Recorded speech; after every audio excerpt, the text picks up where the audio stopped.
in today's video, I'm going to show you how to make a two-sided frame chalkboard. I use an 18 by 24 poster frame from Michaels, but any frame will do.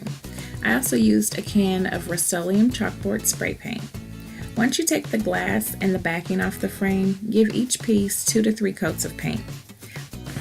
To make my frame dual-sided, I used the plastic or glass part of the frame, and I also used the backing. If you only wanted to use the backing or just the glass, that's fine. Follow the directions on your can of spray paint, but for mine, it told me to wait just a few minutes between each coat.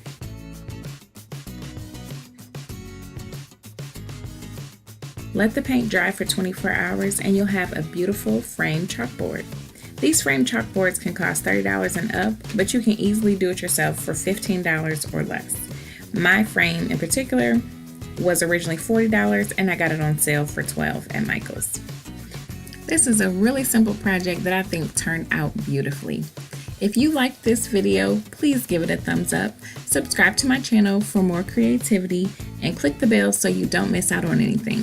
Thanks for watching. Bye.